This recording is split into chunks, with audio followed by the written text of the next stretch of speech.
ನಮಸ್ಕಾರ ವೀಕ್ಷಕರೇ, ನಾಳೆ ಜೂನ್ 2 ಗೊತ್ತಲ್ವಾ? ಸೊ ಗೃಹಲಕ್ಷ್ಮಿ ಯೋಜನೆಯ 11ನೇ ಕಂತಿನ ಹಣ 22 ಜಿಲ್ಲೆಗಳಿಗೆ ಬಿಡುಗಡೆ ಆಗ್ತಾ ಇದೆ ಕಣ್ರಿ. ಸೊ ಹಾಗಾದರೆ ಆ ಒಂದು 22 ಜಿಲ್ಲೆಗಳನ್ನ ನಿಮ್ಮ ಮುಂದೆ ಇಡ್ತಾ ಹೋಗ್ತೇನೆ. ಸೊ ನೀವು ಕೂಡ ಡೆಫಿನೆಟ್ ಆಗಿ 100% ತಿಳ್ಕೊಬೇಕಾಗುತ್ತೆ. ಯಾಕಂದರೆ ಆ ಒಂದು ಜಿಲ್ಲೆಯಲ್ಲಿ ನಿಮ್ಮ ಜಿಲ್ಲೆನೂ ಕೂಡ ಆಗಿರ್ಬೋದು, ನಿಮ್ಮ ಖಾತೆಗೂ ಕೂಡ ಜಮಾ ಆಗ್ತಾ ಇರ್ಬೋದು. ಸೊ ಹೀಗಾಗಿ ತುಂಬಾ ಇಂಪಾರ್ಟೆಂಟ್ ಆಗಿರುತ್ತೆ ಮಾಹಿತಿ. ಸೊ ವಿಡಿಯೋನ ಮಧ್ಯೆ ಸ್ಕಿಪ್ ಮಾಡಬೇಡಿ. ಅದ್ರ ಜೊತೆಗೇನೆ ಹಿಂದಿನ ಕಂತುಗಳು ಏನಾದರೂ ಬಂದಿಲ್ಲಪ್ಪ ಅಂದರೆ ಸೊ ಅದನ್ನು ಕೂಡ ತಿಳಿಸ್ಕೊಡ್ತೀನಿ.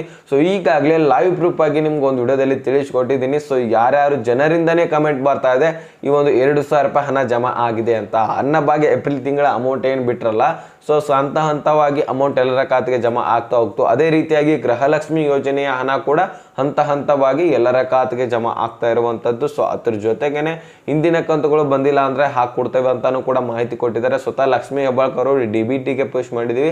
ಸೊ ಅಲ್ಲಿಂದ ಜನರ ಖಾತೆಗೆ ಜಮಾ ಮಾಡ್ತಾ ಹೋಗ್ತೇವೆ ಸ್ವಲ್ಪ ಜನರಿಗೆ ಹಂತವಾಗಿ ಅಂತ ಮಾಹಿತಿ ಕೂಡ ತಿಳಿಸಿದ್ರು.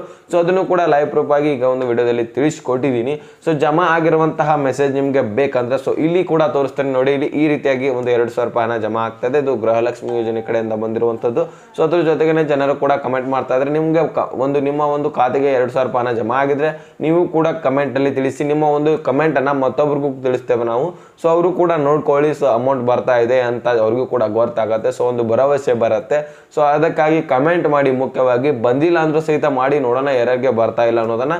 ಸೊ ಅದನ್ನು ಕೂಡ ತಿಳ್ಕೊಳ್ಳೋಣ. ಸೊ ಹಿಂದಿನ ಕಂತುಗಳು ಬಂದಿಲ್ಲಪ್ಪ ಅಂದ್ರೆ ನೀವು ಏನ್ ಮಾಡ್ಬೇಕಂತ ಅದನ್ನು ಕೂಡ ನಾನೀಗ ತಿಳಿಸ್ಕೊಡ್ತಾ ಇದ್ದೀನಿ ನೋಡಿ. ಇಲ್ಲಿ ಲಕ್ಷ್ಮೀ ಹೆಬ್ಬಾಳ್ಕರ್ ಅವ್ರು ಏನು ಹೇಳಿದ್ದಾರೆ, ಸೊ ನೀವೇನಾದರೂ ಒಂದು ನಿಮ್ಮ ಕಂತನ ಹಿಂದಿನ ಕಂತುಗಳು ಬಂದಿಲ್ಲ ಅಂದರೆ ಸೊ ನೀವು ಮತ್ತೊಂದು ಸಾರಿ ಅರ್ಜಿ ಸಲ್ಲಿಸಿ. ನಿಮ್ಮ ಡಾಕ್ಯುಮೆಂಟ್ಸ್ಗಳಲ್ಲಿ ಏನಾದರೂ ಕರೆಕ್ಷನ್ ಆಗಿರುತ್ತೆ, ತಿದ್ದುಪಡಿಗಳಾಗಿರ್ತವೆ. ಸೊ ಅದು ಮೇಲ್ಗಡೆ ಹೋಗಿ ಫೆಚ್ ಆಗಲಿಕ್ಕೆ ಭಾಳಷ್ಟು ಟೈಮ್ಗಳು ತಗೋರುತ್ತೆ. ಸೊ ಅದಕ್ಕೋಸ್ಕರ ಬೇಗನೆ ಅರ್ಜಿ ಸಲ್ಲಿಸಿದ್ರೆ ಸೊ ನಾವು ಮತ್ತೊಮ್ಮೆ ಅಮೌಂಟ್ ಹಾಕ್ತಾ ಹೋಗ್ತೇವೆ ಅಂತ ಒಂದು ಮಾಹಿತಿಯನ್ನು ಕೊಟ್ಟಿದ್ದಾರೆ. ಸೊ ಅದಕ್ಕೋಸ್ಕರ ಅರ್ಜಿಯನ್ನು ಸಲ್ಲಿಸಿ. ಇನ್ನು 1ನೇ ಕಂತಿನ ಹಿಡ್ಕೊಂಡು 11ನೇ ಕಂತಿನವರೆಗೆ ಯಾವುದೇ ರೀತಿಯ ಹಣ ಬಂದಿಲ್ಲಪ್ಪ ಅಂದರೆ ಸೊ ನೀವೇನು ಮಾಡಬೇಕಂದ್ರೆ ನೀವು ಕೂಡ ಡಾಕ್ಯುಮೆಂಟ್ಸ್ಗಳನ್ನು ತಿದ್ದುಪಡಿ ಮಾಡಿಕೊಂಡು ನೆಕ್ಸ್ಟು ಮತ್ತೊಂದು ಸಾರಿ ಅರ್ಜಿಯನ್ನು ಸಲ್ಲಿಸಬೇಕಂತ ಮಾಹಿತಿಯನ್ನು ಲಕ್ಷ್ಮೀ ಹೆಬ್ಬಾಳ್ಕರ್ ಅವರು ಸ್ವತಃ ಕೊಟ್ಟಿರುವಂಥದ್ದು. ಸೊ ಅದನ್ನು ನಾನು ನಿಮಗೆ ತಿಳಿಸ್ಕೊಟ್ಟಿದ್ದೀನಿ. ಸೊ ಈ ಒಂದು ಕೆಲಸಗಳನ್ನು ಮಾಡಿ ಸೊ ನೀವು ಒಂದು ಮುಂದಿನ ಕಂತುಗಳನ್ನು ಪಡಿತಾ ಹೋಗ್ಬೋದು. ಹಿಂದಿನ ಕಂತುಗಳು ಬಂದಿಲ್ಲ ಅಂದರೂ ಸಹಿತ ಮುಂದಿನ ಕಂತುಗಳನ್ನ ಪಡಿತಾ ಹೋಗ್ಬೋದು. ಸೊ ನಿಮ್ಗೆ ಏನಾದರೂ ಎಲ್ಲ ಡಾಕ್ಯುಮೆಂಟ್ಸ್ಗಳನ್ನು ಕ್ಲಿಯರ್ ಇದ್ರೂ ಸಹಿತ ಅಮೌಂಟ್ ಬಂದಿಲ್ಲ ಅಂದರೆ ಹಿಂದಿನ ಕಂತುಗಳು ನೀವು ಡೆಫಿನೆಟ್ ಆಗಿ ಒಂದು ಅರ್ಧ ಕಂತುಗಳಾದರೂ ಬರುತ್ತೆ. ತಲೆ ಕೆಡಿಸ್ಕೊಳ್ಳಿಕ್ಕೆ ಹೋಗ್ಬೇಡಿ. ಸೊ ವೇಟ್ ಮಾಡಿ ಅಷ್ಟೇ.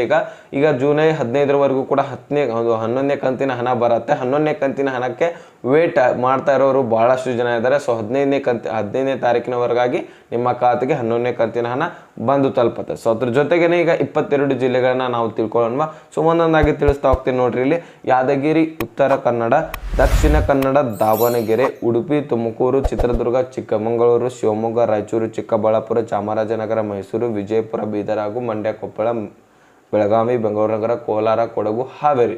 ಸೊ ಇಷ್ಟು ಜಿಲ್ಲೆಗಳಿಗೆ ಅಮೌಂಟ್ ರಿಲೀಸ್ ಆಗ್ತಾ ಇರುವಂಥದ್ದು. ಸೊ ಇವಿಷ್ಟು ಜಿಲ್ಲೆಗಳು ನಿಮ್ಮ ಜಿಲ್ಲೆನೂ ಕೂಡ ಆಗಿದ್ರೆ ಸೊ ನಿಮ್ಮ ಖಾತೆಗೂ ಕೂಡ ಹಣ ಜಮಾ ಆಗುವಂತಹ ಚಾನ್ಸಸ್ ಇರುತ್ತೆ. ಈ ಒಂದು ಜಿಲ್ಲೆಗಳಲ್ಲಿನೇ ಎಲ್ಲ ತಾಲೂಕುಗಳಿಗೆ ಜಮಾ ಆಗಲ್ಲ. ಸೊ ಈ ಒಂದು ಜಿಲ್ಲೆಯಲ್ಲಿ ಕೆಲವೊಂದಿಷ್ಟು ತಾಲೂಕುಗಳಿಗೆ ಅಮೌಂಟ್ ಜಮಾ ಆಗ್ತಾ ಬರುತ್ತೆ. ಅಂದರೆ ಎಲ್ಲರಿಗೆ ಒಮ್ಮೆ ಜಮಾ ಮಾಡೋದಿದ್ರೆ ಒಂದು ದಿನದಲ್ಲಿನೇ ಜಮಾ ಮಾಡ್ತಾ ಇದ್ರು. ಸೊ ಆದಷ್ಟು ಎಲ್ಲರ ಖಾತೆಗೆ ಜಮಾ ಆಗ್ಲಿಕ್ಕೆ ಸಾಧ್ಯನೇ ಇಲ್ಲ. ಸೊ ಆದಷ್ಟು ಈ ಒಂದು ಜಿಲ್ಲೆಗಳನ್ನ ಕೊಡ್ತಾರೆ. ಆ ಒಂದು ಜಿಲ್ಲೆಗಳಲ್ಲಿ ಕೆಲವೊಂದಿಷ್ಟು ತಾಲೂಕುಗಳಿರ್ತವೆ. ಆ ಒಂದು ತಾಲೂಕುಗಳಲ್ಲಿ ಮಾತ್ರ ಅಮೌಂಟ್ ಜಮಾ ಆಗ್ತಾ ಬರ್ತಾ ಇರ್ತವೆ. ಸೊ ಎಲ್ಲ ತಾಲೂಕುಗಳಿಗೆ ಜಮಾ ಆಗಲ್ಲ, ಆಯ್ಕೆ ಮಾಡ್ತಾರೆ. ಒಂದು 4-5 ತಾಲೂಕುಗಳಿದ್ರೆ ಅದರಲ್ಲಿ 2-3 ತಾಲೂಕುಗಳಿಗೆ ಜಮಾ ಮಾಡ್ತಾ ಬರ್ತಾರೆ. ಸೊ ಹಂತವಾಗಿ ನೆಕ್ಸ್ಟ್ ಮತ್ತೆ ಇದೇ ಜಿಲ್ಲೆಗಳಿಗೆ ಬಂದರೆ ಈ ಒಂದು ಪೆಂಡಿಂಗ್ ಇರುವಂತಹ ತಾಲೂಕುಗಳಲ್ಲಿ ಅಮೌಂಟನ್ನು ಜಮಾ ಮಾಡ್ತಾರೆ. ಸೊ ಇದಿಷ್ಟು ಮಾಹಿತಿ ನಿಮಗೆ ಅರ್ಥ ಆಗಿದ್ರೆ ಲೈಕ್ ಮಾಡಿ, ನಿಮ್ಮ ಸ್ನೇಹಿತರಿಗೆ ಶೇರ್ ಮಾಡಿ, ಹಾಗೆ ಸಬ್ಸ್ಕ್ರೈಬ್ ಮಾಡಿ ಅಂತ ಹೇಳ್ತಾ ಮತ್ತೆ ಮುಂದಿನ ಮಾಹಿತಿ ಸಿಗೋಣ. ಸೊ ಅಲ್ಲಿ ತನಕ ಬಾಯ್ ಟೇಕ್ ಕೇರ್ ಫ್ರೆಂಡ್ಸ್.